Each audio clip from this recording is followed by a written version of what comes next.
I'm a man who believed that I died 20 years ago, and I live like a man who is dead already. I have no fear whatsoever of anybody or anything.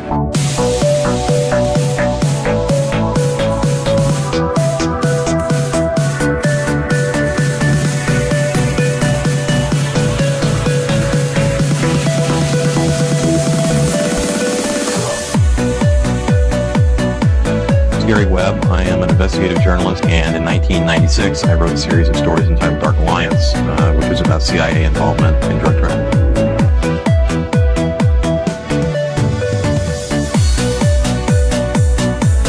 Are you a man who once said death smiles at us all? All a man can do is smile back. We've opened Skull and Bone, the secret society. It's so secret we can't talk about it. What does that mean for America?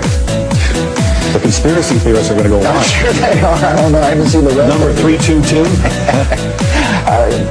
I have duty to report this afternoon that my friend and colleague, Tim Russert, collapsed and died early this afternoon. I may die in this cell tonight or in the arena tomorrow. I am a slave. What possible difference can I make? And no official of my administration, whether his rank is high or low, civilian or military, should interpret my words here tonight as an excuse to censor the news, to stifle dissent, to cover up our mistakes, or to withhold from the press and the public the facts they deserve to know.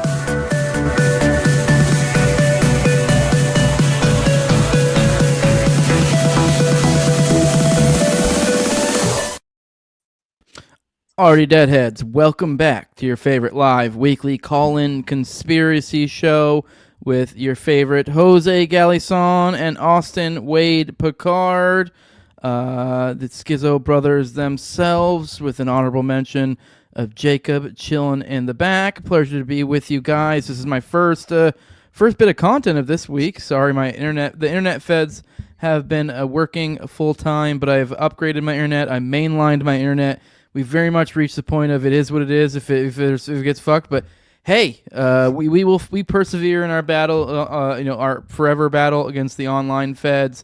But it's a pleasure to be here alongside you, Austin, fighting them together. How's your week been? How's the internet feds been treating you? Man, honestly, my internet's been okay, but my TV's basically destroyed at this moment, so I'm trying to figure out. Anyway, it doesn't matter. It's annoying, but I should be focusing on. Really, what I'm trying to do is distract myself in a real way. I think from some of the more, I don't know. I'm realizing that just in terms of like the schizo kind of permanent plight that we're experiencing on a weekly basis. We have Kim Kardashian effectively being a cocaine smuggler, potentially. We have so many different things going on at this moment. I think the CIA is allegedly a part of some sort of alien hybrid hunting program, right? Utilizing 23andMe. We basically have another kind of disingenuous peace proposal in the form of the Abraham Accords playing out in the current moment in terms of foreign policy, while escalating tensions in Cuba in crisis type of thing as a coup d'etat, eerily similar to that occurred in Venezuela, right? The exact same playbook effectively coming to fruition. My God, beyond that, man, I think there's an additional agenda that should be prioritized and addressing as well. And I think that's the Project Stargate and the AI infrastructure program or project. So all of those things kind of coalescing in the right media environment, not really given the proper spotlight they deserve in terms of this dystopian outcome in a real way. I think I'm constantly trying to distract myself from each and every one of those ridiculous kind of agenda items on a weekly basis.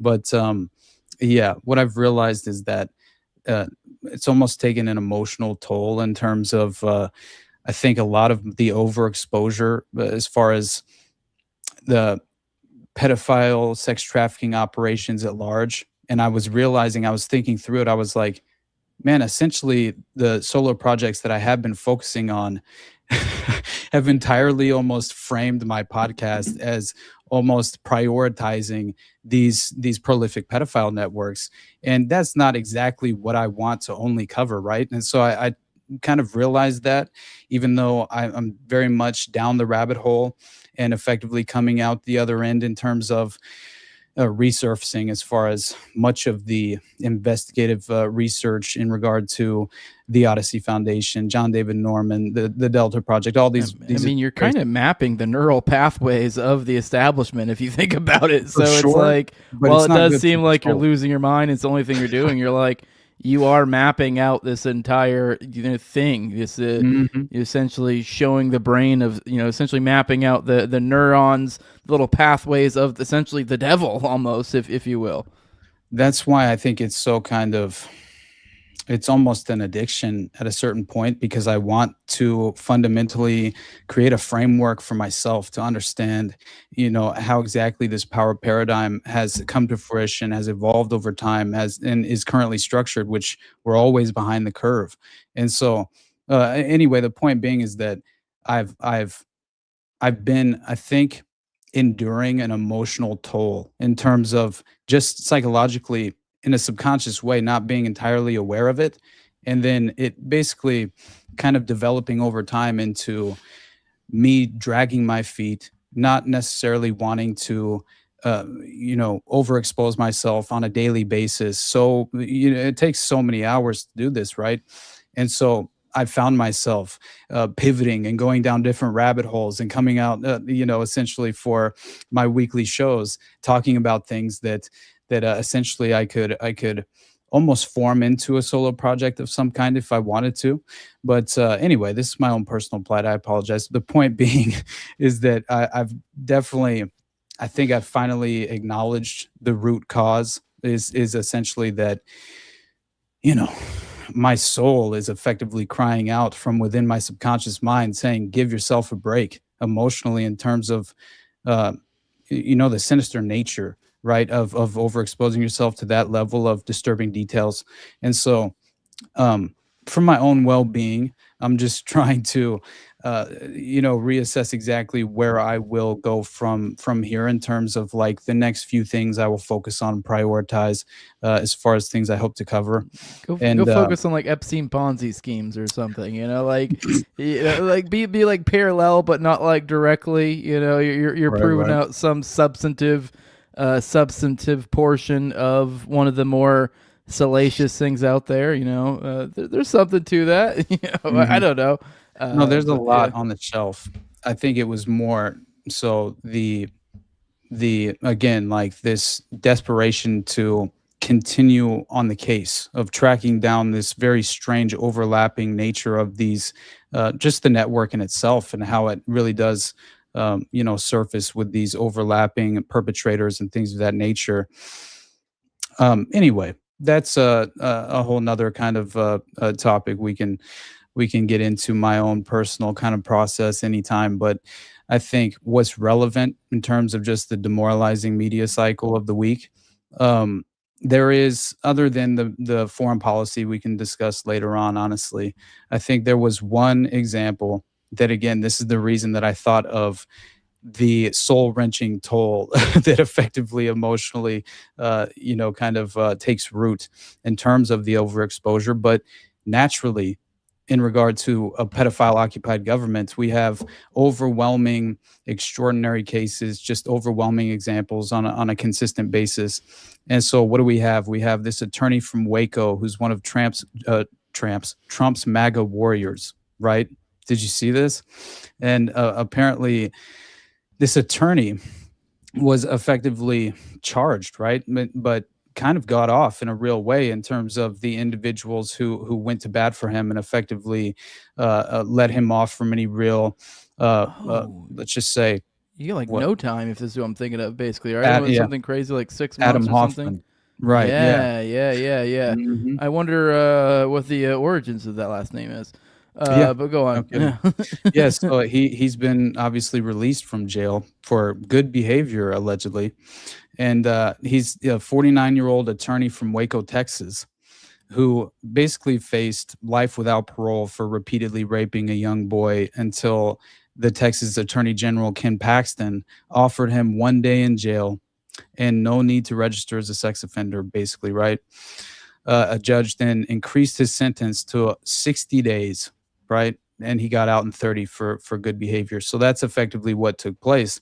But when you actually look into this case, he basically spent 1 day in jail, and this is a person who was essentially kind of, as far as no sex offender registration, yes, but Donald Trump endorsed Paxton just recently, right? And so that in itself, as far as Ken Paxton's office going to bat and offering this child molester a 1 day jail sentence is, letting him off entirely, is kind of par for the course in terms of the pedophile occupied government. And so Adam Hoffman, again, 49-year-old Waco attorney, he, I believe, was offered a deal to plead guilty to two misdemeanor to just two misdemeanor charges and serve only the single day in jail. The deal was signed off on by the Office of the Attorney General of Texas, Ken Paxton, and that is the man Donald Trump endorsed and called, quote, a true MAGA warrior. And so, anyway, the fact that Hoffman was basically originally indicted on first-degree felony continuous sexual abuse of a young child. In Texas, the charge carries a minimum sentence of 25 years and a maximum of life without parole. Hoffman's first trial ended in June 2025 with a hung jury, 7-5 in favor of guilty. The judge then declared a mistrial, and the case was set for retrial. And the local district attorney in McLennan County had already recused himself because Hoffman was a fellow Waco lawyer and a member of the same legal community, apparently. So there was a conflict of interest. And the case was then handed off to the Texas Attorney General's office in 2023. And then by the time of the retrial, Paxton's office had been running it for 2.5 years at that point. And that is when they effectively kind of just obviously in terms of the legal consequences involved with this individual, none are to be had whatsoever. And this plea deal is entirely a cover-up and a facilitation of a cover-up in terms of the level of abuse that he is legitimately guilty of, in my opinion. So I don't know, man. In terms of the details, this is just, as I said, par for the course. And unfortunately, we're surrounded by this pedophile class. And until people begin to realize that fact, right, which is another reason why I think, it does have a soul-wrenching toll, in terms of the demoralization is the fact that how many different examples do we need, right, until, I don't know, maybe the priority becomes to not necessarily, and you already know how I feel about protests, but to not necessarily be out in the streets protesting over culture war issues that, make no real difference in terms of the ultimate end goal and the true underlying agenda at large. But man, if we're not prioritizing an attempted cleansing of the entire political class at this point, then let alone restructuring the system at large. I mean, it just seems like I'm at a loss, right? Yeah. So if you're looking at anything redemptive in the federal side of things, at the very least, like I don't know what world you're living in. I mean, maybe I could see some arguments, some states, some places, some localities, but federal, just throw that shit out the window. People need to get over that. It ain't 1776 anymore. I'm sorry, and the idea that we're going to, have a revolution and bring it back, probably not. But I don't know. Mm-hmm. But I mean, hey, but they are trying to frame us all as revolutionaries. I mean, you've been seeing they've now added the AI, AI haters into the fold of the amorphous blob that is, I guess, kind of what NVEs, isn't that what they're calling them or something, or just kind of their general people to be on the lookout. We'll find you, we'll kill you, that sort of rhetoric that they've been flaunting about. Now they're throwing AI into the fold. So it's kind of becoming this little bit of a Jewish trick of sorts, where it's kind of like, hey, here's this super wide it's kind of like almost like Jew, like the word Jew, like if it's we can make it work how we want to. It's like I went, you're against genocide over in over in Gaza. Well, I guess you must be kind of like one of those Muslim extremists. So you're a Muslim extremist. So you fit in this little, terror, paradigm of whatever we're calling an NVE or whatever fucking acronym we're using. And now you are to be considered essentially akin to a terrorist. So 100%. And then Mr. Teal gets your booty hole. Yeah. I mean, that honestly, when you see, and we've been discussing the slippery slope of, prioritizing and dishonestly targeting the First Amendment through these very deceptive, techniques, right? Where they essentially appeal to your emotional triggering mechanisms that they've implanted in you through generations of conditioning in a real way.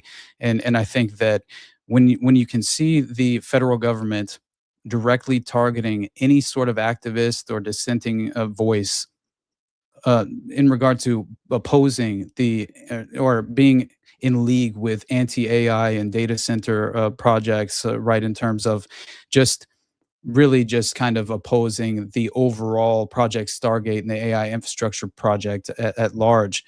They created, I mean, the authorities, U.S. authorities and essentially U.S. law enforcement has created an entirely new threat category is basically what it is, right? This anti-tech violent extremist. And so I looked into this and read through the Wired article that basically was published saying U.S. law enforcement warns of anti-tech extremism as AI hatred grows. And there's a portion of it where essentially they talk about this tranche of documents they obtained. And it was apparently New York Intelligence and Counterterrorism Bureau report that warns of this widespread upheaval in response to AI adoption. Of particular note is a novel term for what the Bureau purports to be an emerging extremism threat. The chaotic atmosphere that may result, this is a quote from the actual report, the chaotic atmosphere that may result from emergent AI technology in the next 5 years may fuel large-scale protests that devolve into civil unrest and anti-tech violent extremism activity, especially in large urban areas such as New York City. The term anti-tech violent extremism does not appear in any publicly available DHS or FBI domestic extremism reports or guides and represents a novel grouping of a wide range of ideologies under a single extremist category. So this seems to be laying the groundwork fundamentally. And also, this is the totalitarian technocratic takeover, which we've been, years now at this point, we've been having this very same conversation.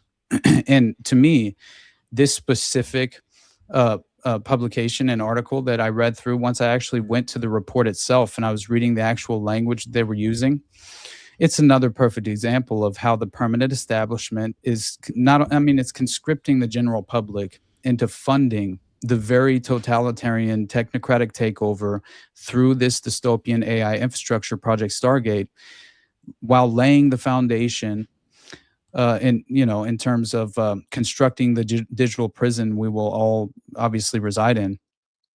And the ultimate goal, in my opinion, obviously, is, of course, requiring the 15-minute smart cities, as well as the abolishment of private vehicle ownership tied to the new age social credit system, complete with the dystopian form of the central bank digital currency concept.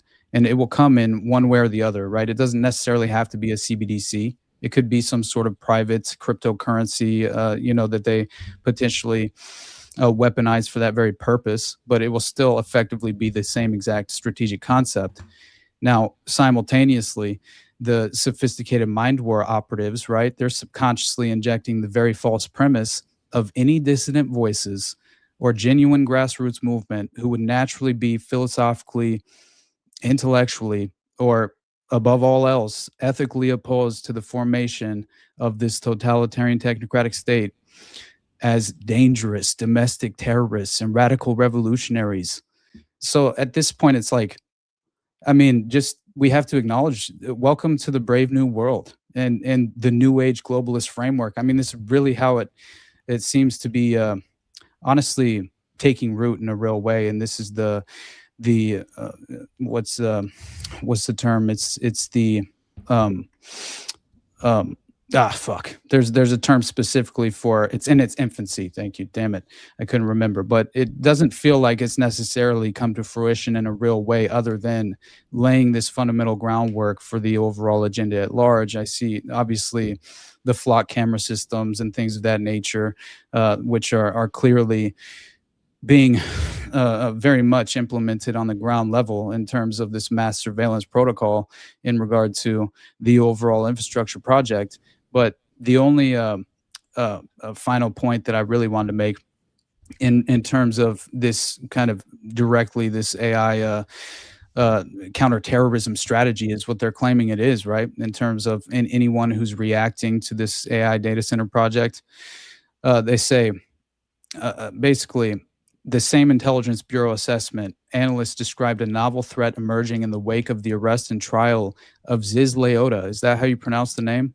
The Zizian case. Yeah. That's how I pronounce it. Yeah. Okay, so an extreme rationalist who allegedly led a small cult-like group. This is how they frame it, right? Which I found to be very disingenuous. I felt almost as if this was one of the essentially the foundational pillars in terms of the subconscious deception they would hope to apply and inject into the interpretation of this entire reaction in a reactionary phase to the AI infrastructure project.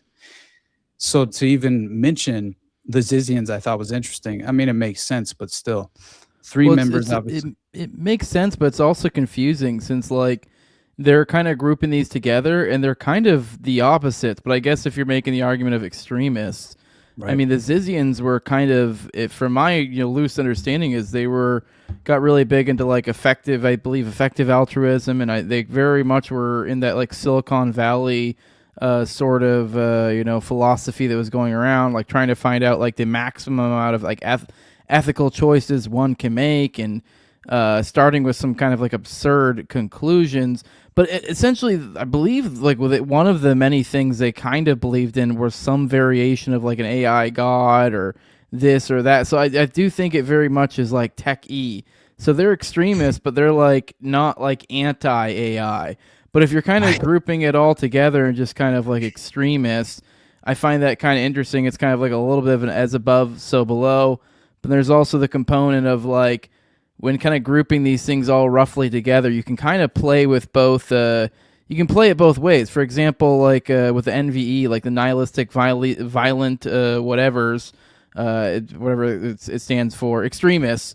That includes things like 764 and 09A, which are legitimate problems. But then you can also kind of, with these acronyms, kind of loosely group in other things that are a little bit less applicable, like maybe just people protesting AI or something. But I mean, this is kind of I don't. Maybe I'm overthinking it, but it makes me think of like some of the association that's been tried to be done by like the Teals of the world, of associating that as like an anti-human behavior essentially, or something like that, to be like encroaching upon progress is essentially like it's like the antichrist sort of behavior, like framing it in that way. So this is where you can kind of like frame all of these loosely as like nihilists or something like that, or just vaguely bad, Yeah, and they're essentially trying to frame any dissenting opinion in terms of the new kind of framework is anti-technology extremist is basically what they're framing it as. So it's very much vague in terms of how you could apply that, right? And as far as the category itself, but it's over 1,000 pages of apparently this report from the Department of Homeland Security. FBI was involved in fusion centers, apparently obtained by Wired was the original publication that published this article. But they showed essentially through the fusion centers and the FBI Homeland Security report that a national shift was taking place to surveil this new and worrying broad category of people and activities deemed an emerging threat. And I thought was interesting is that this was basically, it directly followed Trump's National Security Presidential Memorandum 7, apparently. And this instructed the Department of Justice to target anyone holding, quote, anti-American, anti-Christian, and anti-capitalism beliefs. Yeah. It's very interesting to me. Yeah, especially like I've played around in theory so much that it's like I know what a squirrely game that is. Like literally the most annoying thing about capitalism socialism debates is they all immediately devolve into defining what it is. No one agrees upon the definition. So even just from upon capitalism, hell, I in a certain sense, depending on how you're looking, in a Kunkinian sense, I'm an anti-capitalist. In a Rothbardian sense, I'm a capitalist. So it's like even like if you're like not understanding like what these terms mean, like, and now you're entrusting the government to, you know, create these rough classifications of people, it's just ludicrous. Oh, yeah. Really, yeah. But for Sebastian Gorka, and he has a very checkered past in general, as far as, I mean, that applies to the vast majority of these, you know, obvious lizard people and members of the swamp, we can say, as far as the current administration and just consistently remaining in DC, obviously, the perpetual reelection cycle. But anyway, it was Trump's counterterrorism expert, Sebastian Gorka, or, you know, whatever his position is with counterterrorism. Essentially, he released his counterterrorism strategy following the National Security Presidential Memorandum. And the counterterrorism strategy has within it the claim that left-wing extremists are one of the 3 top counterterrorism priorities facing the United States. What are the other 2? Right and center? Exactly, man. Like, it's just the most insane thing that we're living through this very much. It's a dystopian kind of precedent-setting notion in terms of what the public is willing to embrace and allow as well, right? I mean, there's not too much we can effectively do about it, but you would think there would be much more, you know, public reaction in terms of realizing that you are becoming the priority target by your own government, and if you haven't realized that by now, you're not paying attention, and they will categorize you in whatever way they view fit. They will create categories for you if you don't necessarily fit perfectly into the box, or they will just misrepresent what you stand for and the principles you uphold in order to entirely condemn you and judge you accordingly. So this is the authoritarianism at work that in modern day, in the current moment, and there's no 2 ways about it, you know. And so I do think, man, I need to put an actual sign out front of my house that says legitimately, like, just to keep people from coming up and knocking and ringing my doorbell and shit. Is that what that was? I didn't even notice it. Okay, you got a solicitor. Anyway, they harass me out here. Go crash out on them. It'd be good for the stream. Right. But no, the final point really is just that Zizian connection that they referenced at the kind of the latter portion of the article. But as they were kind of presenting it, was that Zizian ideology, this is how they presented it: extremist in nature, a less extreme version of the same fears surrounding the cataclysmic potential of AI, are a common concern among AI alignment experts, machine learning engineers, and even frontier AI companies. Nonetheless, the Intelligence Bureau warns that paranoid views regarding AI may proliferate in the aftermath of the Zizian's trial, thanks to their attempt to reason the belief that a godlike incarnation of AI is imminent. In belief that humans must best use their time in the present to devote themselves to ensuring its compliance with human morality or face existential consequences for failing to do so. Huh. That's an interesting way. Okay, I see what the trick they pulled there to be able to squeeze the Zizians into an anti-tech or anti-AI ideology, because I guess if you frame it as, because I think if from my understanding is like, yes, they do agree there's some sort of AI god, and it might even like kind of, you get into weird territory when you get into this stuff, like the thought experiments of like, and this is why some of them are so obsessed with being so incredibly altruistic, because they're of the belief that there's this future AI that's somehow going to make them take into account for the things they do. So it gets bizarre. So, but I guess in a certain, you can see that as like an anti if they're trying to adjust their lives in an extreme way to it. But if anything, you'd think it'd almost be like a pro thing. But I don't know, whatever. From my understanding of the Zizians, I would have seen them as like a pro technology extremists of some sort. But yeah. No, especially the 100% a part of Sam Bankman-Fried. You remember that entire? I mean, that was the most corrupt example you could point to as far as some sort of privileged, unimpressive kind of genealogical product of this aristocratic system in reality, kind of necessitating this framework in a real way that can always be overexposed because of the level of unimpressiveness, in terms of the individuals involved. It's interesting, but I do believe that the Sam Bankman-Fried fallout was entirely designed by the CIA to effectively take place and maybe even create some sort of legal pretext they could rely upon moving forward in terms of these, crypto outlets, things of that nature, these private crypto companies, and what was SBF's entire altruistic coin. What was it called again? I forgot at this point. It's been a while. Yeah. Yeah, it's so hilarious whenever you read through the ideological, principles they claim to in a real way kind of represent and practice. But anyway, there was one final point in regard to these fusion centers that I found interesting. And these fusion centers were basically created in the wake of 9/11. You had 80 fusion centers now essentially all over the country, serving as go-betweens for federal intelligence agencies and state and local law enforcement. So basically they're saying, in addition to concerns about portions of the American populace disturbed by the rapid proliferation of AI, these centers are also gathering and circulating intelligence about alleged threats to data centers. So all I'm saying is that you are public enemy number one if you're essentially hunting down flock cameras and attempting to, and I'm not going to be the person to tell you, obviously, if you're doing something like this,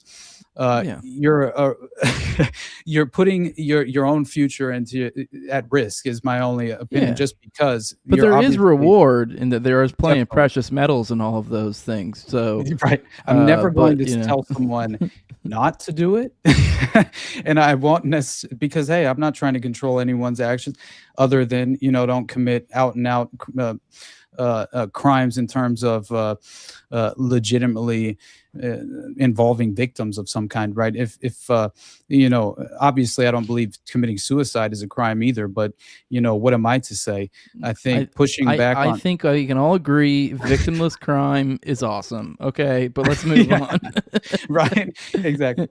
But take precautionary measures, obviously mask up, act as if you're one of the crowd in a way. But I will say that there has to be some sort of grassroots effort to counter this dystopian and authoritarian technocratic state that is taking form around us.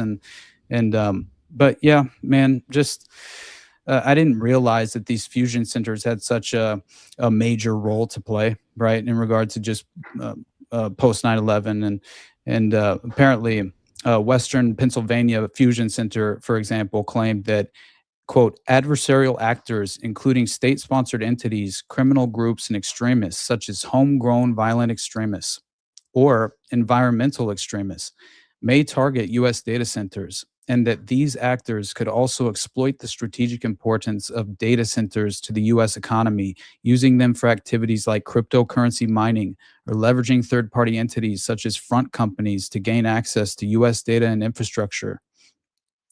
But there's a lot more, to it. I would actually encourage people to go read that report because, man, the national security, reports and these memorandums and counterterrorism strategies are important to know because will effectively set the stage for what's to come. And so I do think we're going to see a sort of ratcheting up in just unfortunate examples that we can point to as far as people legitimately trying to take this into their own hands to some extent, and then enduring some sort of criminal litigation process as a result. And I hate to see that, but unfortunately, this is the dystopian reality we exist in. So, Yeah, unfortunately. Yeah, it looks Yeah. like they're I mean they're making these things to use them. I mean if you're noticing that these are ambiguously defined, I mean it could be for a reason. By the way, I do want to remind people let people know the phone lines are open 1-833-722-3323. That's 1-833-722-dead. But yeah, what the heck? Dang, I lost my train of thought there. What we were just talking about. Damn it. Well, there's we did talk privately about Andreessen, just as kind of like a dovetail into all of this, going back on Joe Rogan's podcast to basically Mark Andreessen, by the way, for anyone who's unaware, he's obviously this totalitarian operative who's just attempting to set the stage for subconsciously inviting the general public to embrace this dystopian outcome as far as the technocracy itself, including flock cameras, which he apparently is very much interested in. He's the one who was saying we should have an AI overlord, and an AI government is basically what he views as the solution to the human element, right? As if that is the main crux of our problems. When in reality, we know that will be an extra layer to the plausible deniability that they effectively consistently manufacture for themselves, as far as the political aristocratic, genealogical power cabal behind the scenes for generations that clearly just consistently are kind of what's the term, as far as the rotating anyway, it doesn't matter. Just they're always reelected. They're always repositioned and very prominent, in terms of their influence, their ability to kind of continually push forward the agenda at large. And so it's the constant bipartisan nature of kind of exploiting the private sector to not only for that purpose of plausible deniability, but to essentially achieve your goals without technically claiming any real responsibility for it. But anyway, so Mark Andreessen goes back on Joe Rogan, and what does he have to say? Well, he decides to take up the effort of defending the flock camera safety systems.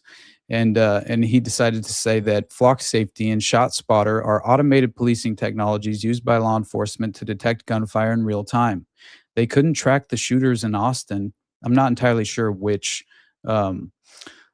shooting he was actually referring to, but he says that they couldn't track the shooters in Austin because they turned off flock for political reasons. And Rogan responded, what political reasons? Andreessen said some cities think they're racist technologies that will target people of color and disadvantaged groups. That's how he framed this, right? Very strategic. Rogan says, oh boy, woke politics are really fun.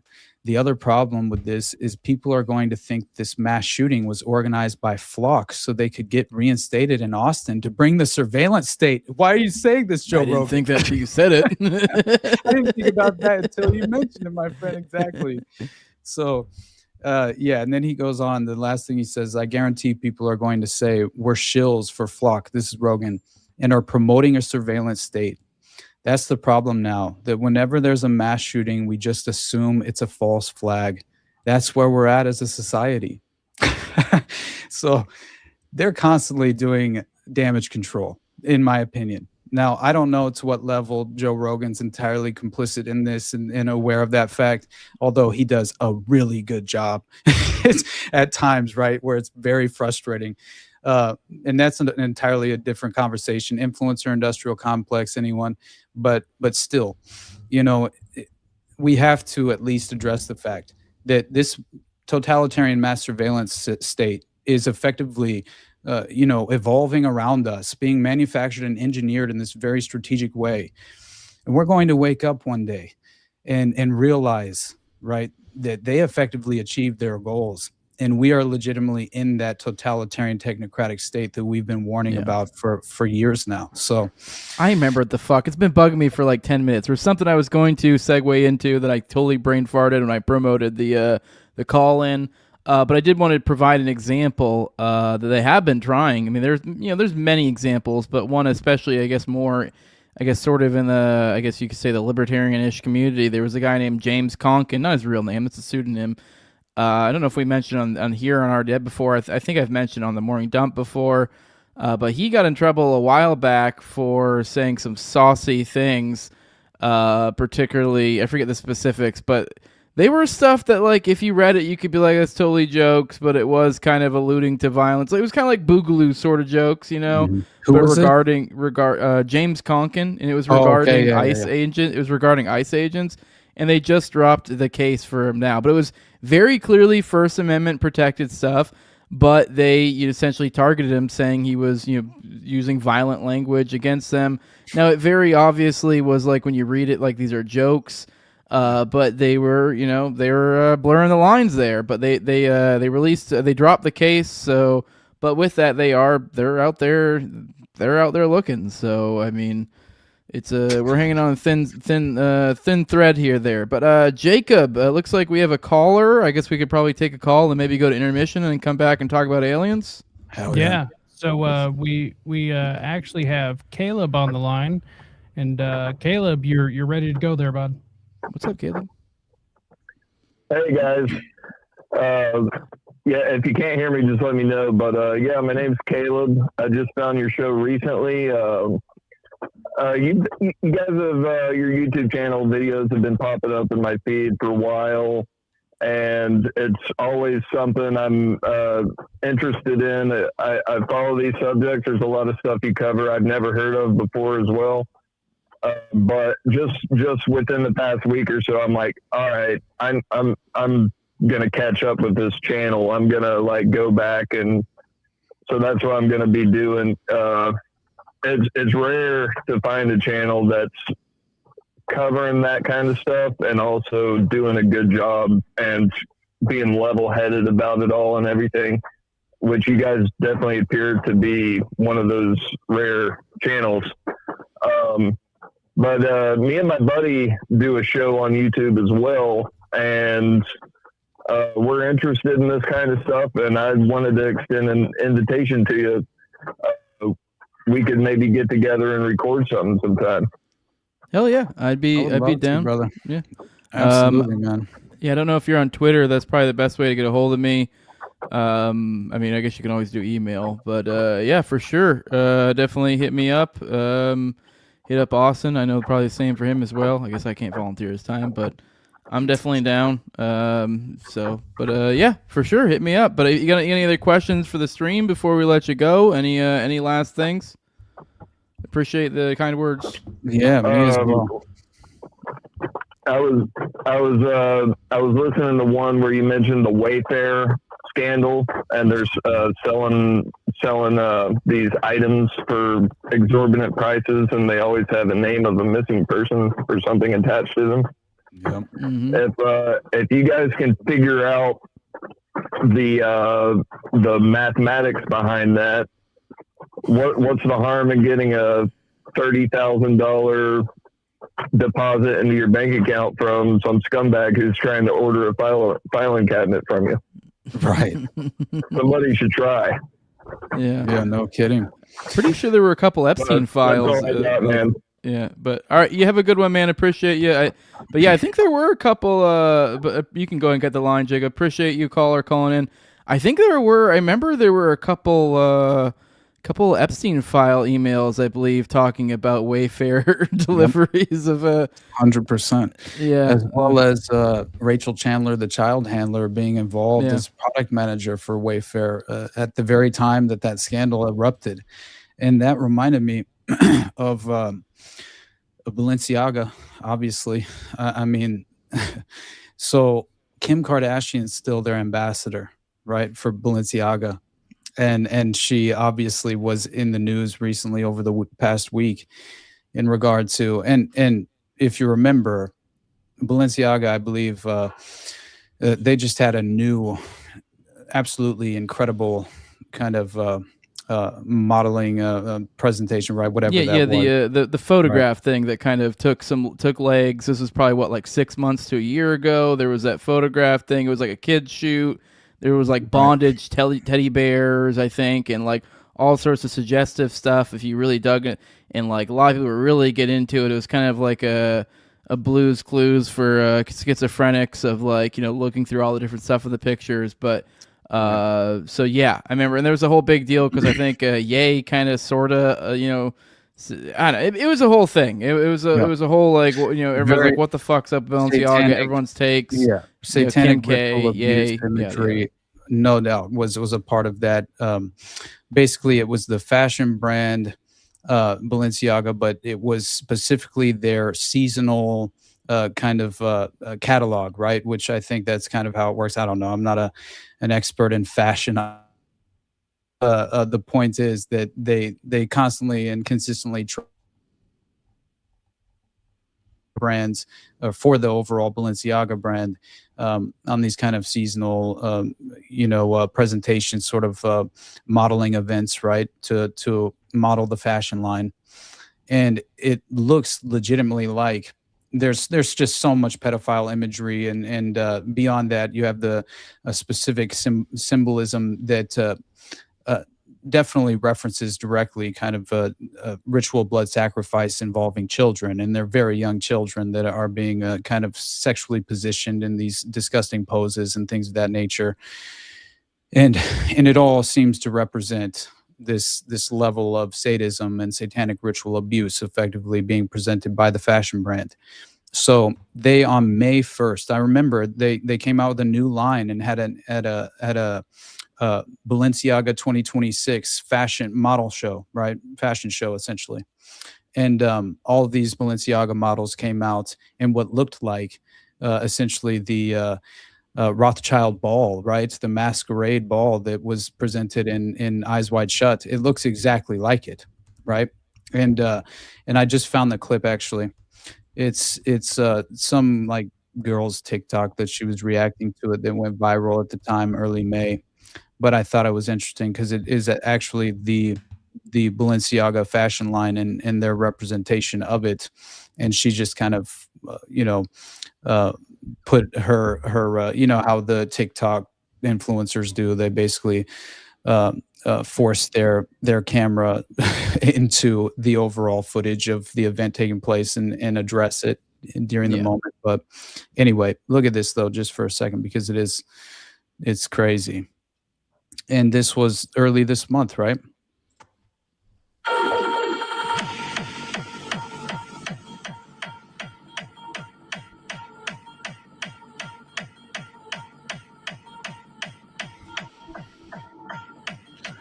So for the audio listeners, it's just the most satanic imagery you could imagine. These people look dead. It came around the exact same time that what was that event in Hollywood where essentially all the celebrities were dressing up and basically in this very similar way, right? They had similar fashion design that they were using. I forget who exactly it was that, but very prominent celebrities that were dressing up in that very similar sort of, what the hell was the name of that event? Anyway, it just recently occurred over the past couple of weeks where Met Gala. Hollywood, Met Gala. Yes, thank you, dude. But yeah, it's basically, the Hollywood elite, right? All coalescing in an event center and essentially practicing a legitimate, some sort of satanic ritual, in my opinion, was being conducted at that event, which is par for the course in Hollywood. Not that I have any real evidence of that other than the symbology or symbolism I think is involved. But the reason that I thought of this was because not only is Kim Kardashian still the ambassador for Balenciaga, and that 2022 campaign that they released, the BDSM harnesses and leather harnesses and things of that nature, the kids in bondage, they even reference child porn laws, utilizing props, right, in that 2022 Balenciaga fashion design presentation, whatever you want to call it. But so it almost, at the very least, kind of reinforces the possibility of some of these celebrity cutouts, especially a Kim Kardashian, let's say, who her entire claim to fame is what? Being positioned by essentially being the daughter, right, of OJ's attorney and who died in a very interesting way, and has his own checkered past. Let alone, I think they're legitimately practicing, black magic witches in a coven of some kind in Hollywood, right? Wasn't as it far as Ye I'm who was saying that? Mm-hmm. Yeah, and I don't know if you mentioned it was. Then it was. Funny enough, the claim to fame for Kim K, Ray J. He was. I guess he said. I think it was in. I don't know if some sort of lawsuits or something that he essentially was claiming that they were, which is kind of that they were running drugs, which is kind of where this all came from. So that kind of adds some more like, what the fuck is going on over here? Dude, I saw that, by the way, and I'll get into just briefly those details before we go to intermission here in a moment. But there was one thing that I did see, like, I think it was over a month ago now, but it popped up on my algorithm at one point. And it was the fact that Kim Kardashian bought Marilyn Monroe's actual lock of hair. And what many people are essentially claiming she was attempting to do, and she even effectively admitted as much, is that it was to essentially channel Marilyn Monroe. And so she basically wore Monroe's happy birthday dress, the actual one she wore to sing to JFK at one point. And I think it was, I think it was, someone was essentially making the claim that, this is a sort of black magic witchcraft, way in which a practitioner or initiate would essentially conduct a ritual is by, obviously, physically, right, acquiring an actual lock of hair of an individual you hope to actually channel. And I think knowing that I think she has two separate mentors that are essentially one and the same person, that Michelle Lamy or whatever her name is, and Marina Abramovich. So it's really not too hard to imagine a world, right, where essentially many of these prominent celebrities and the celebrity class that people find, just to be so appealing in terms of what they prioritize on a daily basis is really just this smut, essentially, in regard to relationships of the Hollywood elites. I think it's more important to actually consider what these kind of character constructs truly are and where they were manufactured, because it feels like it was in a room in Langley, Virginia, right, to some extent, and that these are practicing occult initiates. But in terms of the actual case of her potentially being involved with her company smuggling $9 million worth of cocaine, well, Kim Kardashian's finally actually come out and addressed this, which I thought was interesting. She responded to the shocking allegations.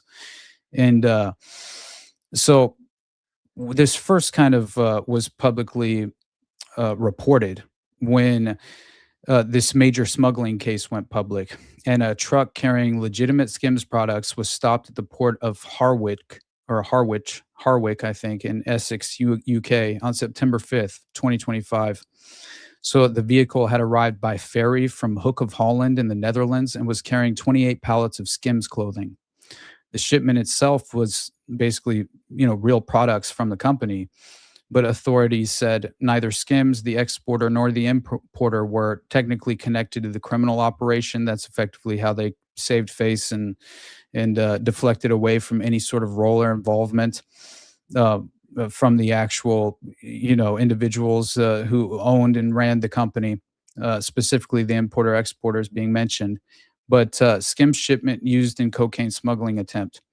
So according to the UK's National Crime Agency, border force officers scanned the truck, noticed irregularities in the trailer's construction. A later search uncovered a hidden compartment built into the rear trailer doors. Inside, officers found 90 packages of cocaine. Each package weighed about 2 pounds.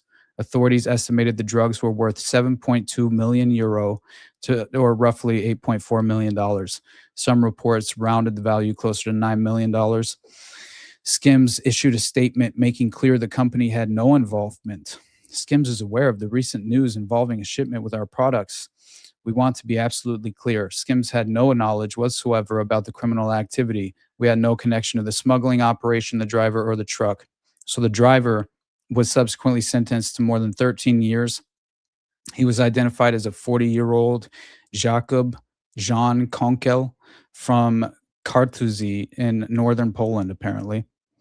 So authorities said he initially denied involvement, but later pled guilty to drug smuggling charges. Investigators claim Konkel agreed to transport the cocaine in exchange for 4,500 euro.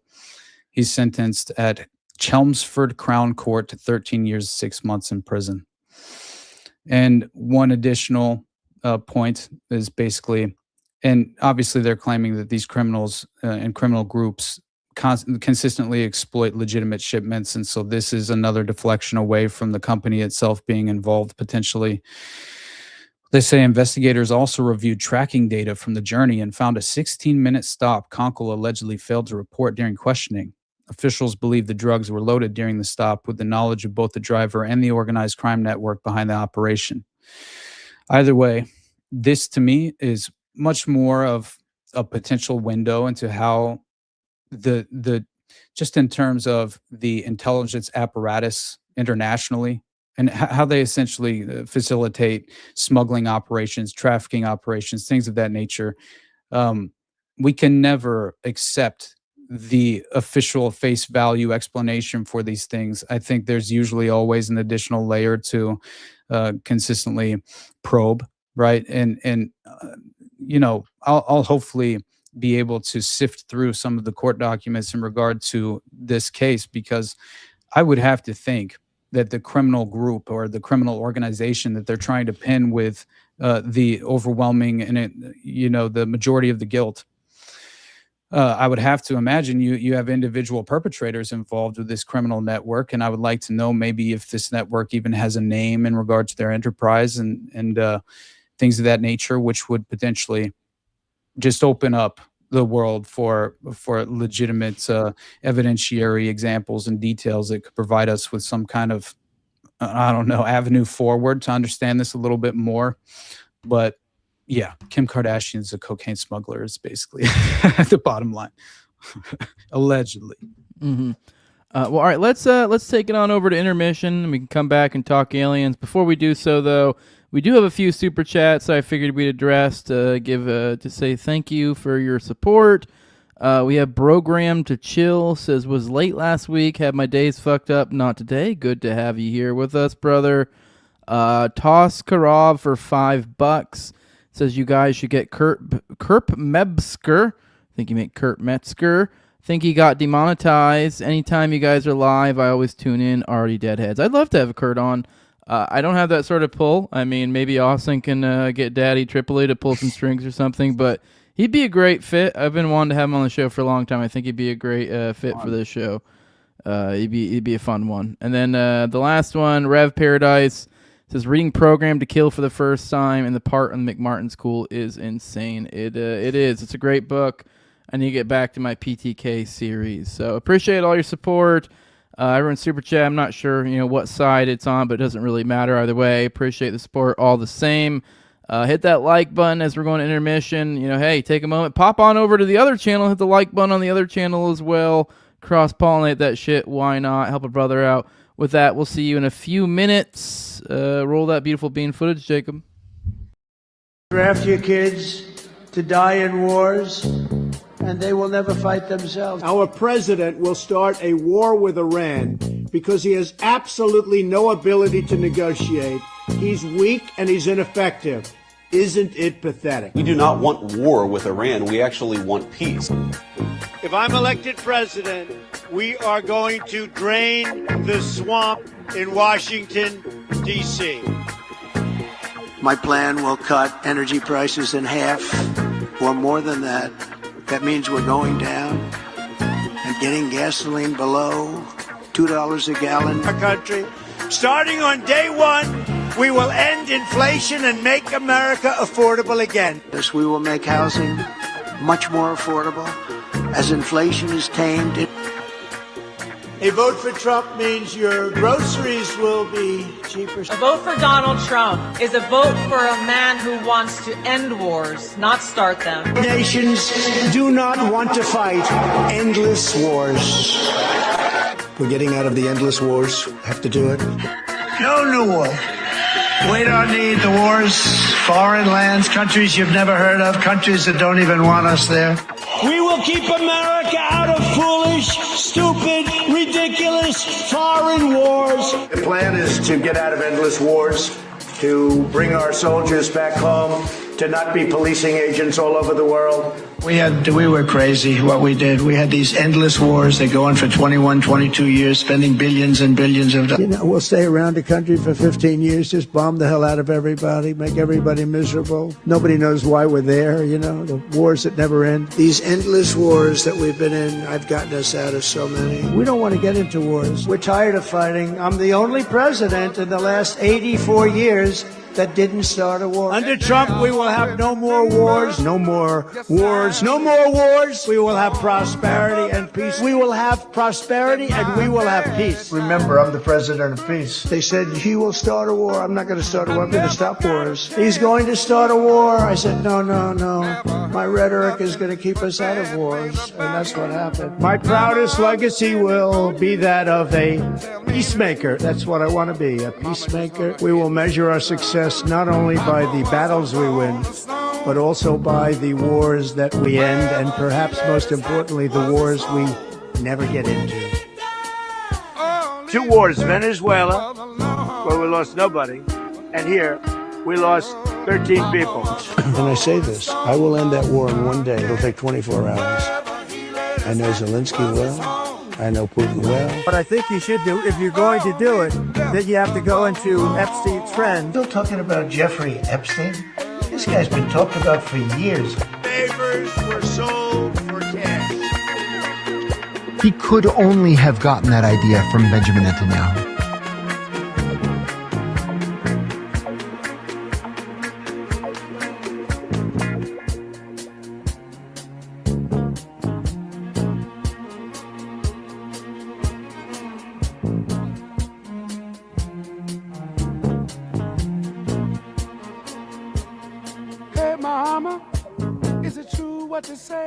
Papa never worked a day in his life.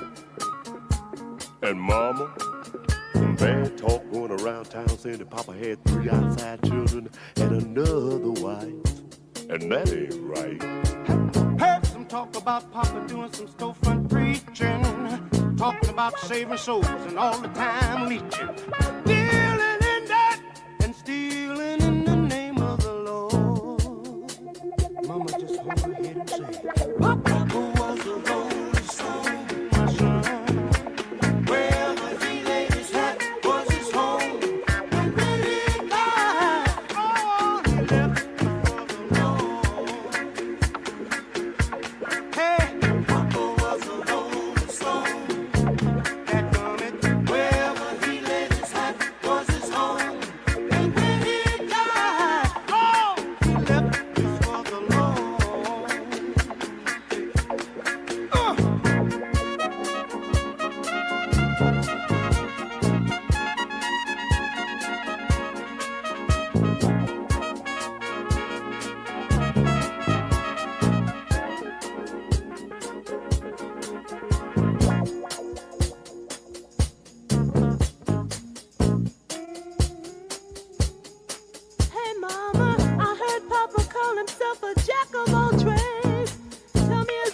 Never was much on thinking.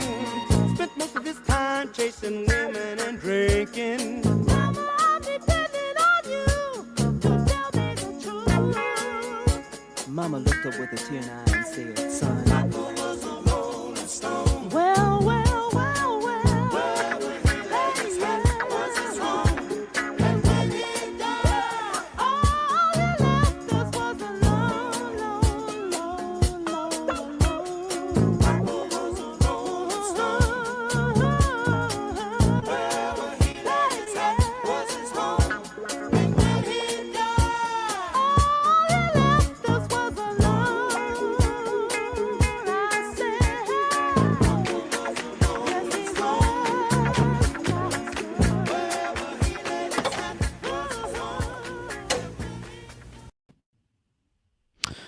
Oh, awesome! Nice intermission there from Jacob. A little bit focusing in on the war issue, focusing a little bit on the hypocrisy of that fellow we have in the White House.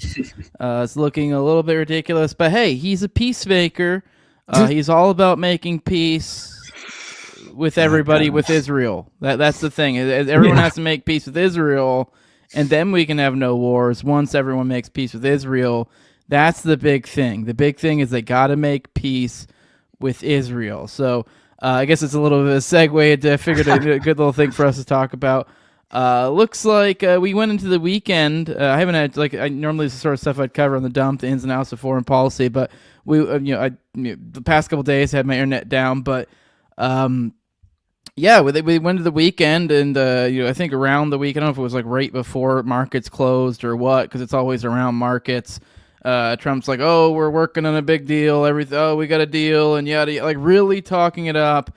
And then I think it was over the weekend that just seems to be kind of coincidental that I think that's around the time BB essentially flagrantly said, hey, we're butt fucking Lebanon here, and we're doing it. He's like, basically he's straight up saying that he's telling them to attack and to advance.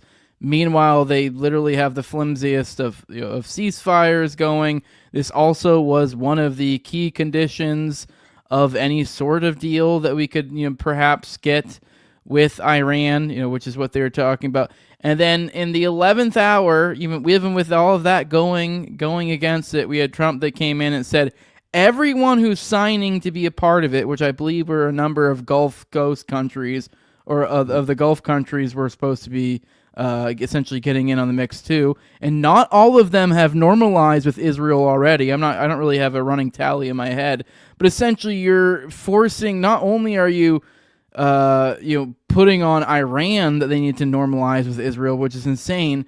You're bringing in third-party Gulf countries, some of which have. I think Saudi hasn't normalized, and they've Pakistan as well. I'm pretty sure. Yeah, I think UAE, I believe, has. They're basically like a puppet state of Israel, anyways. But it was Qatar, Oman, Saudi Arabia, and Pakistan. Specifically, Pakistan and Saudi have already came out and said that they will not, normalize with Israel or sign on to this peace proposal. Unless there is an irreversible pathway toward a Palestinian state established. So that's not happening. We know that. Just even on his face, though, I just got to point out, I just can't even wrap. This is like you have a deal in place, and I know he has emphasized one thing, a talking point I've seen Trump push a lot is this idea of we don't want to rush it. We want to make sure we do it right. That's how we don't want it. So but then in the 11th hour to throw in this whole other complicated other issue, normalization with Israel between any of these given countries is like a whole fucking to-do. It's so many different aspects of that's not going to be, I'm sure there isn't some standard cookie cutter, here's what normalization means. It probably means something different for every different country. And so now you're complicating to such an insane degree, and you're creating this was supposed to be essentially a ceasefire or some sort, or I guess not a ceasefire, but some sort of deal. I don't know exactly what they're working out here, but the idea that you're bringing all that other stuff to the table as well, complicating it essentially 10 times more than it already is complicated. I mean, you're having multiple countries now being forced to do some sort of whole other, even more complicated deal at the same exact time. So it's just a boon. It's just retarded on so many levels. It's retarded, and to do it on behalf of that you need to normalize with Israel is such an unbelievable level of cucked that I guess maybe you only really can appreciate it if you're someone who's like a inside baseball foreign policy enjoyer type thing. But it is an unbelievable mask off type moment to me, particularly. Really, yeah.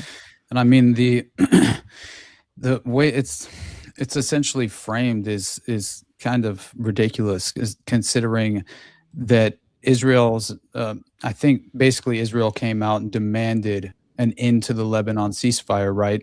And Netanyahu himself, as you said, basically claimed an all-out escalation, right? And I think it was we had multiple officials in regard to U.S. officials coming out basically speaking to media outlets and discussing the fact that they would support an Israeli escalation despite Iran maintaining that a real ceasefire in Lebanon is required for any deal with the U.S., right?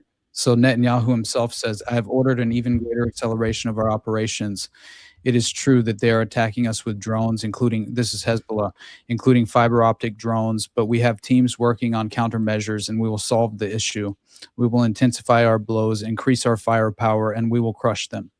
And so this is, we're not acting in good faith. And if U.S. officials completely endorse this escalation, then you're already, right, clearly this is a disingenuous peace proposal.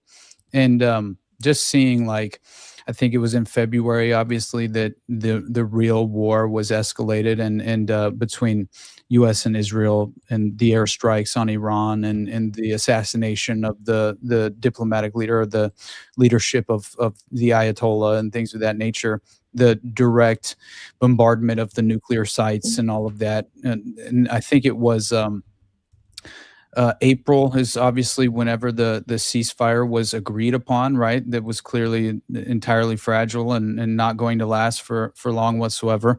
And the ceasefire kayfabe is the way we put it, if I remember correctly. But Trump announced the complete memorandum with Iran for a 60-day ceasefire extension, reopening the Strait of Hormuz, unfreezing assets, and future nuclear talks, while urging Saudi Arabia, Pakistan, and others to normalize ties with Israel. Israeli Minister Itamar Ben-Gvir rejected any deal harming Israel. And that's what I thought was interesting as well, because Itamar Ben-Gvir came out and he had some strong words in terms of this alleged peace proposal. He says, basically, he says, we will not allow this to happen. A bad agreement for the state of Israel can harm human life. This is legitimately his statement. And so, when we harm human life. Yeah. So I think Pakistan, Saudi Arabia are basically the only Muslim countries rejecting the Abraham Accords and any normalization with Israel, reaffirming their commitment to Palestine. So they already came out and effectively made that statement, said they will in no way normalize tensions. And then you have none other than usual suspect, U.S. Democratic Representative Debbie Wasserman Schultz, coming out on CNN criticizing the unfreezing of Iranian funds. And Pakistan and Saudi Arabia, obviously, are still insisting on Palestinian statehood. And apparently that inherently pauses any sort of right agreements or proposal essentially being stalled. And that's, I think, why you'll see Trump's language shift and become more aggressive here very shortly. If not, I'm sure there are already reports.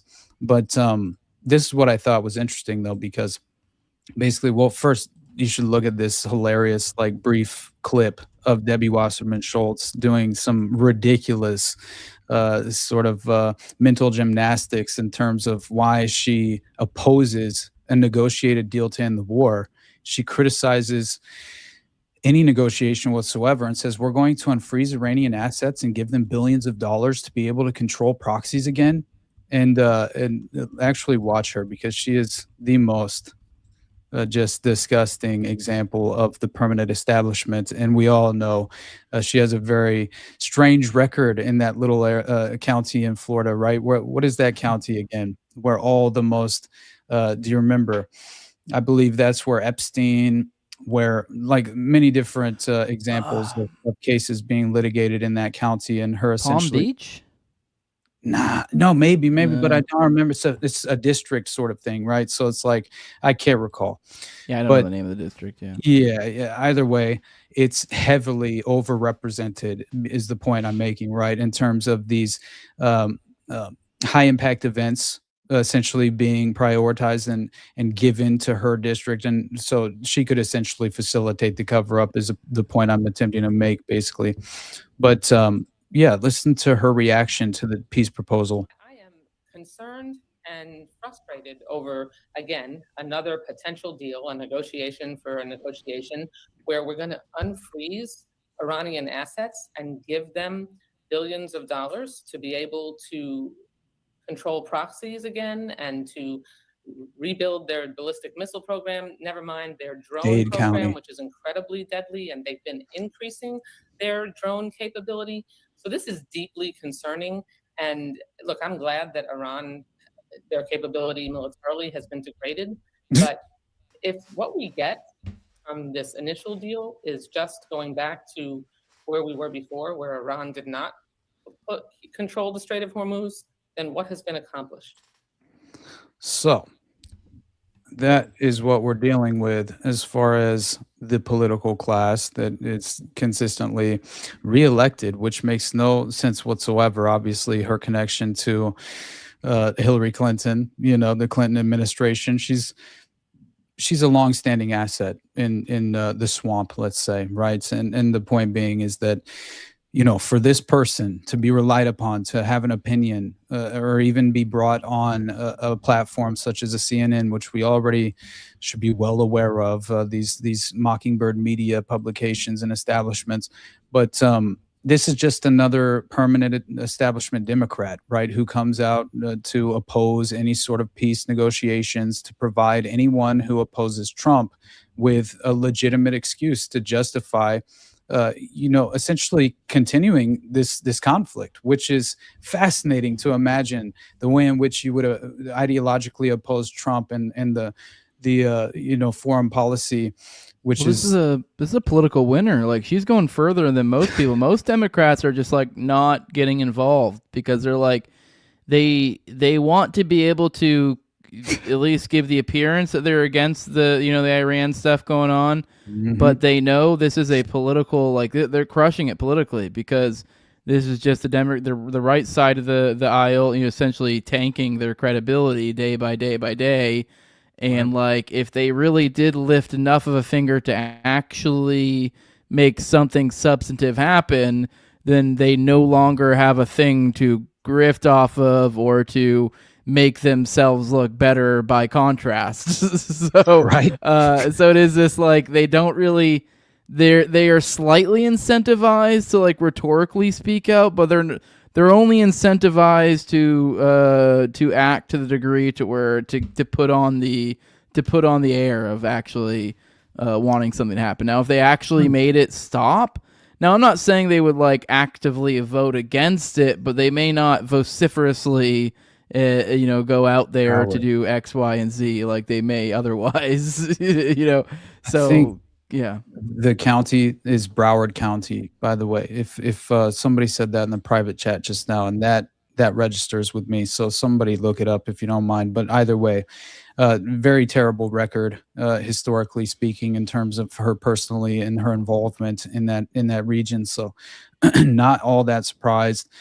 I think it is the area where Palm Beach is represented, if I remember correctly, though I'm not entirely certain. But the point that I'm making in terms of Trump's language in regard to this disingenuous peace proposal is he already has provided himself with the justification for an escalation. So this could just be the window dressing of this softened language. And in reality, it's, hey, we tried, and here's how we now escalate from here.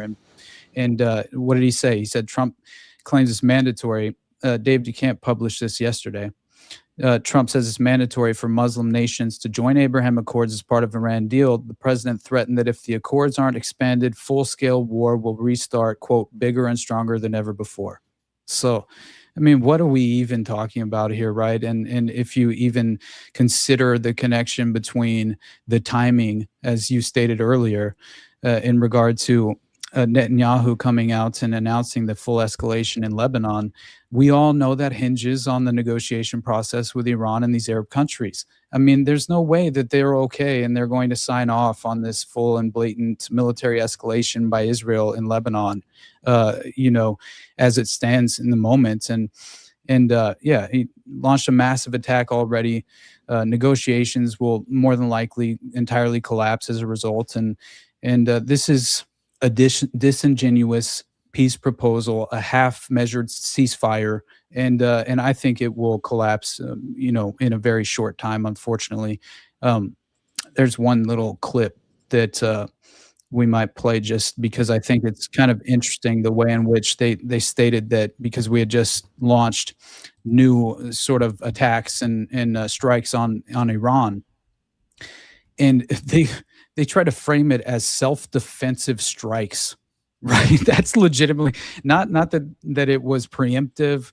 They legitimately claimed it was self-defense, that we were militarily striking a foreign nation, right? And it's just at a certain point, it's kind of extraordinary level of dishonest, framework and media representation. And man, it really just shows the state of the Mockingbird media in reality, and as far as the vast majority of the most prominent publications in general, kind of doing the bidding, right, of the imperial war machine. But yeah, it's self-defense, right? U.S. launching what it calls self-defense strikes in Iran. A senior official tells us the strikes targeted boats laying mines in the Strait of Hormuz, as well as a surface-to-air missile site. So all this is talks to end the war taking place in Qatar. President Trump saying the negotiations are proceeding nicely. And overnight, the Secretary of State, Marco Rubio, who was flying and traveling a lot over the Memorial weekend, said the following on board his plane. I think there's strong alignment and agreement on what a preliminary draft should look like. But this is, it's either going to be a good deal or there isn't going to be one. So now, Alex Hoff reports from the White House. Senator Dave McCormick is on deck with reaction. But we begin with the reporting from Trey Yinks. He is live in Tel Aviv to get us update on where we are today and really what happened over the long weekend. Trey, hello to you. Yeah, hey, Bill, good morning. Overnight, the United States conducted airstrikes against southern Iran near the Strait of Hormuz and the city of Bandar Abbas. According to U.S. Central Command, these strikes were defensive in nature and went after the mine-laying vessels around this area, along with the surface-to-air missile position. These were the first U.S. strikes that have targeted Iran since early May. The strikes do come amid the backdrop of an ongoing diplomatic effort to reach an agreement between Iran and the United States. Overnight, President Trump laid out a serious condition, saying on Truth Social, the enriched uranium nuclear dust will either be immediately turned over to the United States to be brought home and destroyed, or preferably in conjunction and coordination with the Islamic Republic of Iran, destroyed in place or at another acceptable location, with the Atomic Energy Commission or its equivalent being witness to this process and event. Thank you for your attention to this matter. Now, a regional intelligence official told Fox News, no less important is the dismantlement of Iran's enrichment facilities. That way, not only will Iran... This is a longer segment. We're obviously not going to watch the entire thing, but there's like 2 more minutes I find to be important enough for the show, and just in terms of kind of outlining this process and also the disingenuous framework. But I did think clearly this narrative of nuclear dust, and they're still very much trying to present this fabricated. This ain't happening.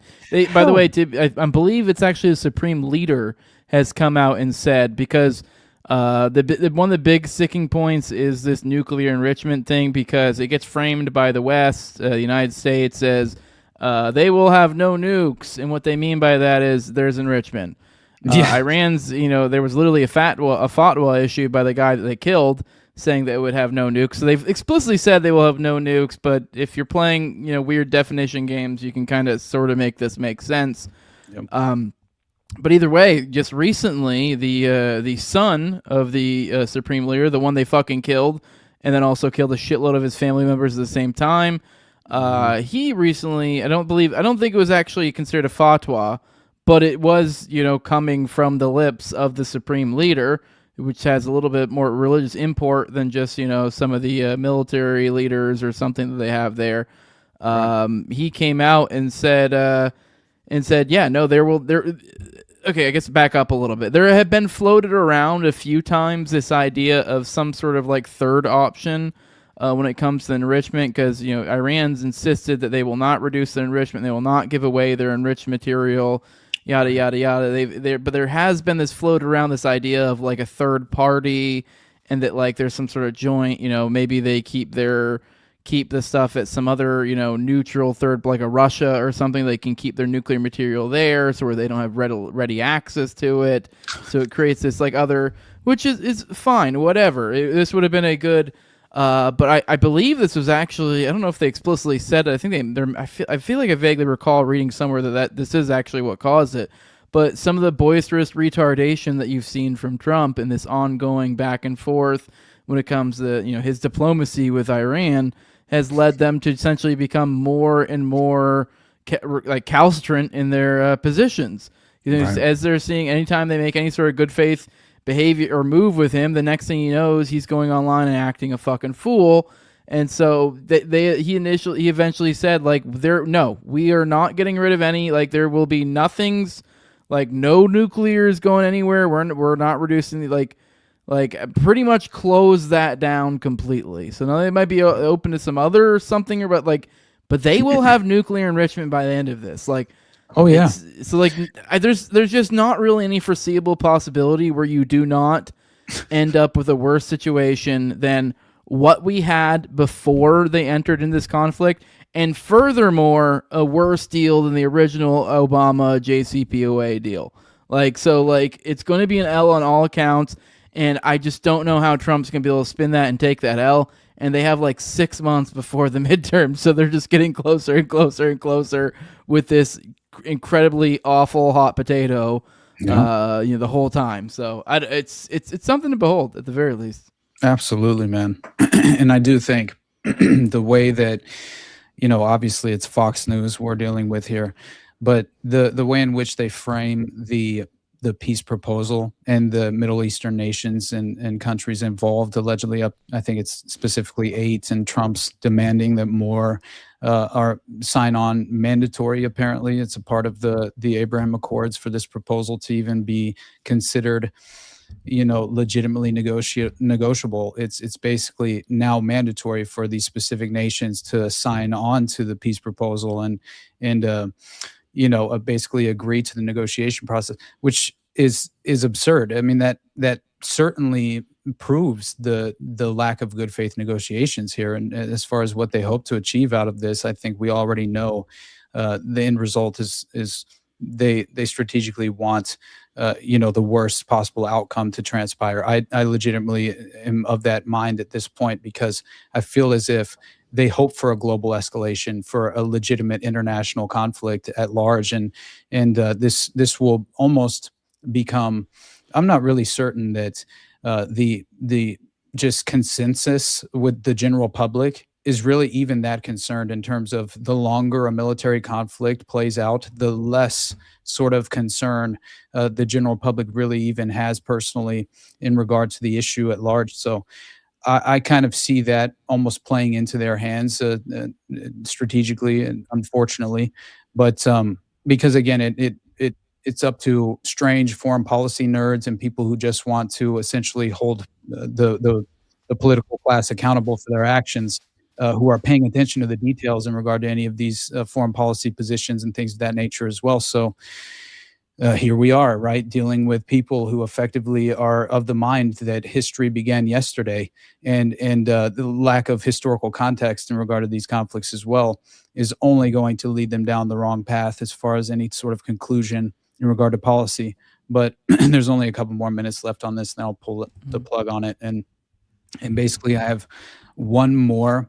There's a rabbi who came out. One more kind of dovetail note on this. A rabbi came out and effectively claimed that Trump is in the process and has effectively started the Messianic process. Oh shit! So we might be on that for a minute. That's something I've been wanting to talk. We'll go on. Sorry. Awesome. I'm looking for something while you present this, and then we'll pivot. Not have enriched material, they also won't have the means to enrich more. The key to preventing Iran from getting its hands on a nuclear weapon is taking the bullets, but also taking the gun itself. The other key issue has to do with the Strait of Hormuz. Secretary of State Marco Rubio reiterated the Trump administration position on this critical waterway during a gaggle today. Gaggle. The straits have to be open. They're going to be open one way or the other. So they need to be open. What's happening there is unlawful. It's illegal. It's unsustainable for the world. It's unacceptable. That cannot happen. The straits need to be open, unimpeded, without tolls, and obviously that needs to happen immediately as soon as anything. We're also tracking developments in the conflict between Israel and Iran's largest proxy, Hezbollah. The Israelis have vowed to ramp up strikes on the group amid ongoing drone and rocket attacks launched from southern Lebanon. I want to bless the residents of the North's resilience that inspires all of us. But what this requires of us now is to increase the blows, to increase the intensity. We will smite them with overwhelming force. A regional source told Fox News later this week additional talks will take place between the Israeli and Lebanese governments aimed at increasing diplomatic ties between the two countries and disarming Hezbollah. Bill? Trey, thanks. Nice to see you leading our coverage on a It's Tuesday, almost Tel over. Aviv. Thank There's you. a brief Now to the White additional House, segment Alexandria here. Hoff live on the North Lawn for us. Good morning, Alex. Well, good morning to you. As it was already mentioned, the president said that these negotiations are proceeding nicely, with the focus still centering around the so-called nuclear dust being removed from Iran. But there's also this broader regional framework that's being introduced in all of this. On Saturday, the president had a conference call with 8 Arab nation leaders. He followed up with a Truth Social post writing this. I stated that after all the work done by the United States to try to pull this very complex puzzle together, it should be mandatory that all of these countries, at a minimum, simultaneously sign on to the Abraham Accords. Good Now, luck. the UAE and Bahrain, they were part of that call. They're already members of the U.S.-backed effort to normalize relations with Israel. The president acknowledges that 1 or 2 of the nations may have reasons for not being able to do so, but that most others should be ready and willing. Senator Lindsey Graham called the proposal requiring the agreement be expanded simply. Well, that's when you know you're fucked up in terms of you made a huge mistake. If Lindsey Graham essentially agrees with your policy or your position on something, I think you should question whether you're taking the right position. And yeah, he apparently finds this to be a brilliant proposal that Trump is enacting in this moment. Brilliant and, quote, would result in the most significant change in the Middle East in thousands of years. But at the same time, the emerging deal is drawing some criticism from several other Republicans. Senator Ted Cruz says he is deeply concerned. Axios reporting that the draft proposal also includes a 60-day ceasefire.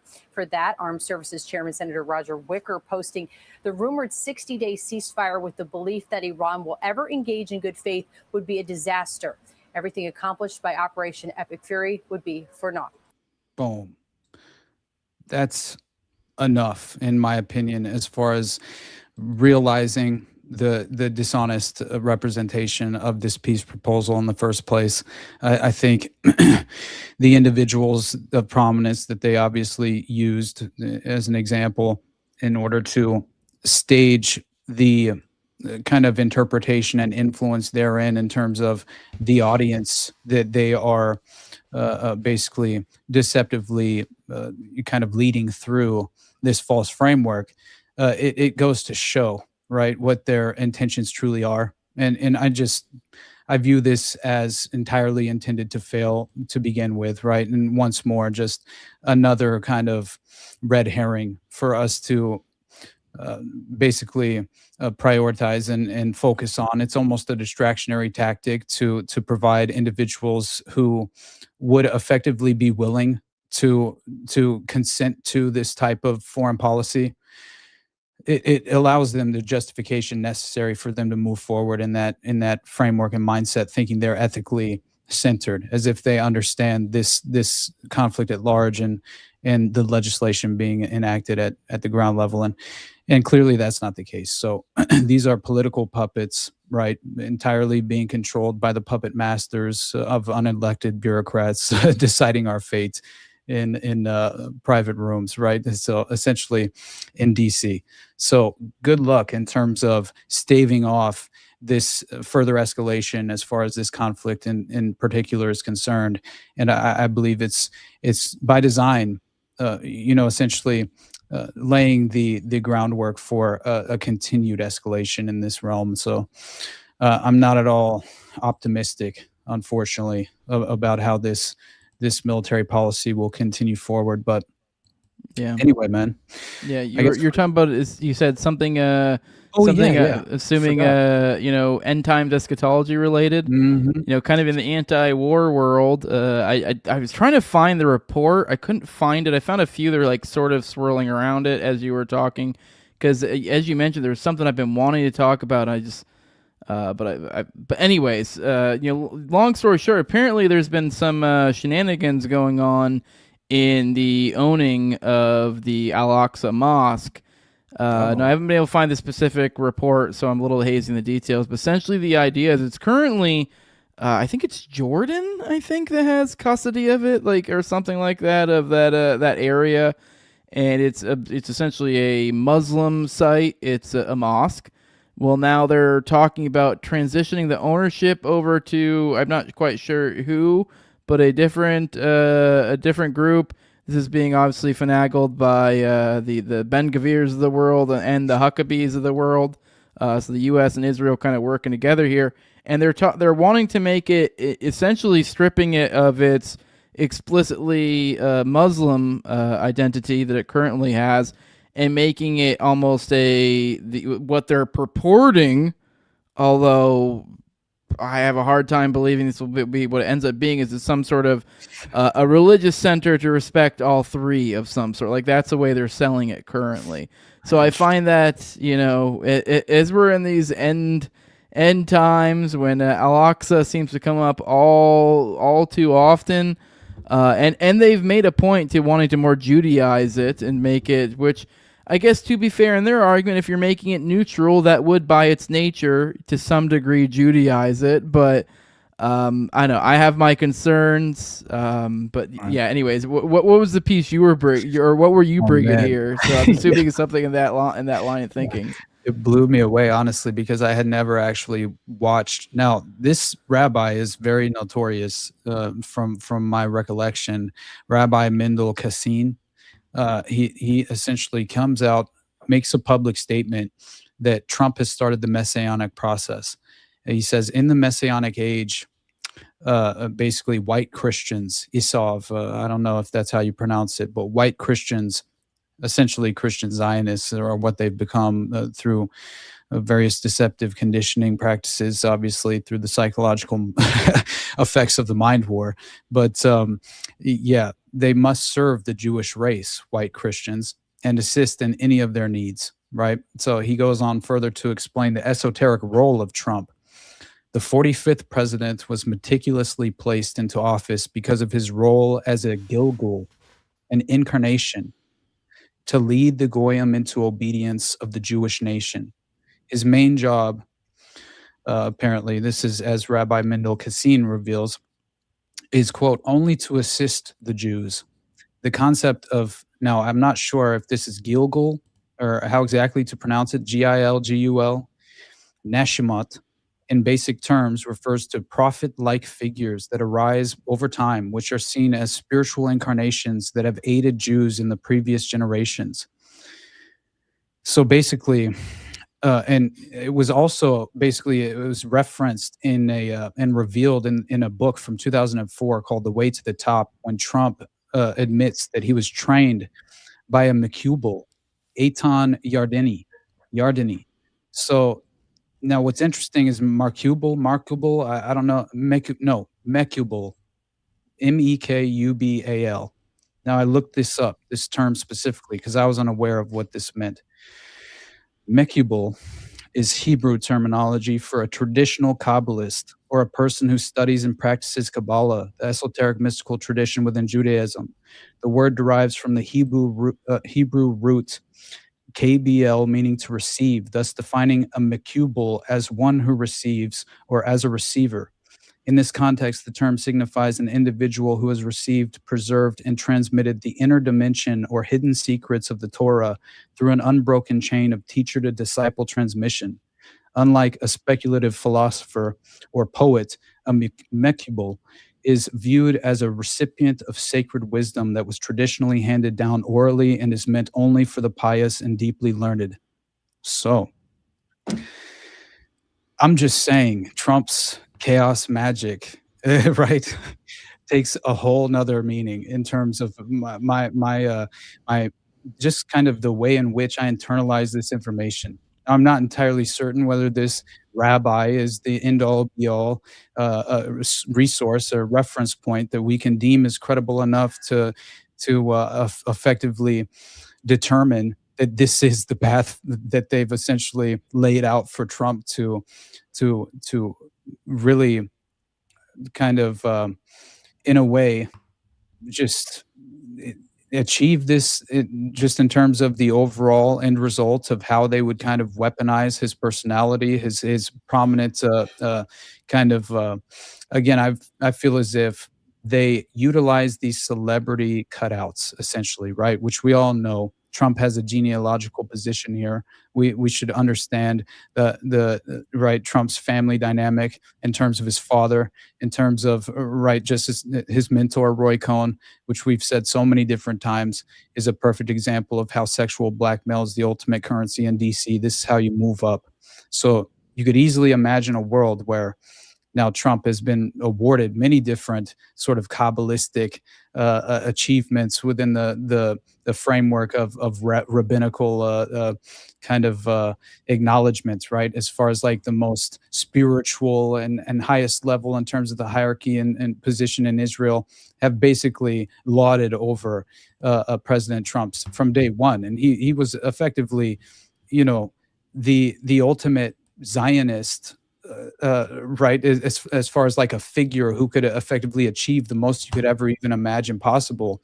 The Christian Zionists were effectively all in terms of the original first administration, and especially in regard to his reelection campaign. So I do believe that it's a possibility, obviously, and we've mentioned in the past, you know, his deep relationship that apparently goes back years and years in terms of being rewarded these strange things that are effectively basically presented in his office as crowning achievements from basically notorious rabbis that essentially kind of at the very least they kind of present Trump to be this sort of divine prophecy playing out, right? They lean into that very heavily as far as this is a legitimate candidate that could effectively achieve those means, right, in terms of the end result. And I do think that there is some sort of spiritual battle playing out here in terms of this divine manufactured false prophecy, right? That they're sort of representing in this false framework to the public.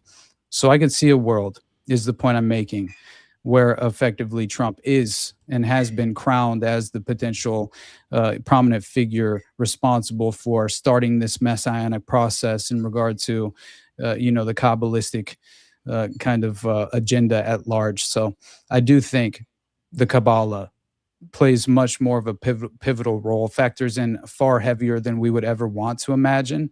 And it seems to, unfortunately, resurface far too often for any sort of, you know, comfort, in my opinion. So, but I did see Marjorie Taylor Greene. Did you see her go on Alex Jones' show? And she basically says that President Trump has a secret plan to cancel the 2028 election and remain in power for a third term. Now, remember who was saying that from day one, dude. I'm not saying that's possible, but I will say that she personally claimed on the show that this war and military conflict could be used as the justification to suspend the election process. Mm-hmm. She believes it's incredibly dangerous and no one should ever accept it. You know, who knows about MTG, obviously, but, you know, I do think there's something to this. I've been seeing it far too often for me to legitimately not consider it as a possibility, right? Mm-hmm. And Trump specifically, man, like he has become the precedent-setting operation, the pretext that you could never imagine achieving so much. And man, I think there was a report, by the way, that came out about Jared Kushner, about him potentially being in danger, immediate danger, due to some sort of Iranian assassination. Parent, like basically. The claim was, this was from a former CIA analyst. They're reporting that Fred Fleets is his name, right? And I think he had like a strange background. He basically was former chief of staff for the National Security Council, former senior staff, House Intelligence Committee, and he also was a former CIA analyst. and he comes out and reports that Jared Kushner's life is in immediate danger due to an Iranian assassination threat against him for, quote, being Jewish and for converting Ivanka Trump to Judaism. I was like, wow, what a motivating sort of, in terms of the motive in itself, absolutely hilarious. And he says there are multiple active threats against President Trump, including threats to target his family. He's definitely in danger. This is just another reason why we went to war with Iran. So this is another low-hanging fruit, easy enough to pick in terms of Trump's base justifying any of these military actions against Iran. Because clearly, I mean, the White House Correspondents' Dinner shooting, oh my God, we have to take these threats seriously. Why are they trying to kill my president? If that's really how you feel, you're so vulnerable and naive. I'm concerned for your well-being. That's all I'm going to say. But I'll leave it at that. I did think it was funny, though. Yeah, it is. Well, we're almost at 2 hours. I'd like to have a little time to hang out with the patrons. So let's go ahead and bring it in for a landing, Austin. You want to let people know where they can find you at, and we'll go ahead and get out of here. All right, brother. Yeah, you guys can find me at the Underclass Podcast, obviously, and definitely subscribe to the YouTube and the Rumble, please. I think, as I've said before, the dystopian YouTube overlords are very much hyperactive in the current moment, so you never know what's to come.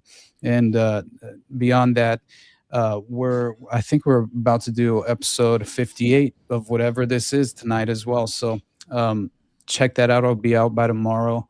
And other than that, yeah, beware, because apparently the CIA is hunting down alien human hybrids through 23andMe, obviously, which we unfortunately didn't get to discuss, but I'm sure it will happen at some point. We did. In the future. That's the same. We talked about the whole Trump being the chosen one.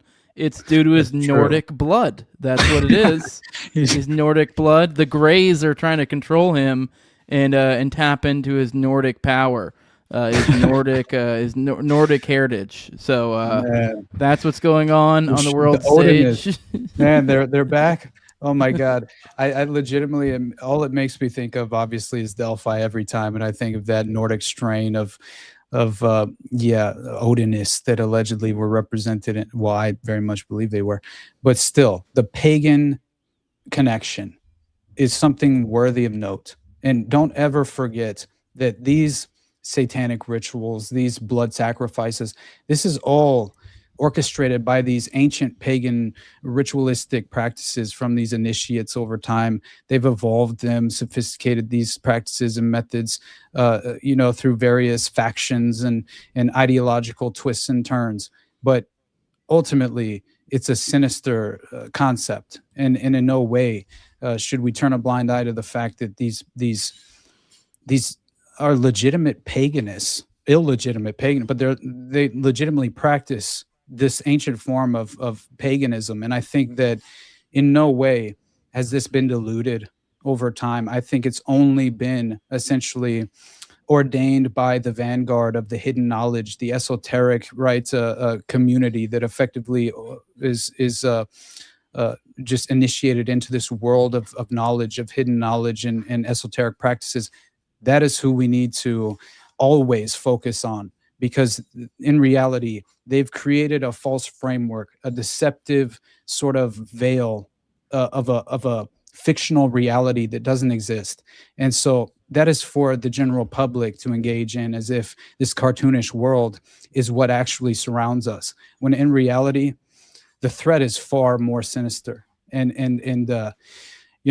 This is an ancient battle, I think, playing out in modern day, and we're just kind of waking up in the middle of the movie of trying to figure out the plot.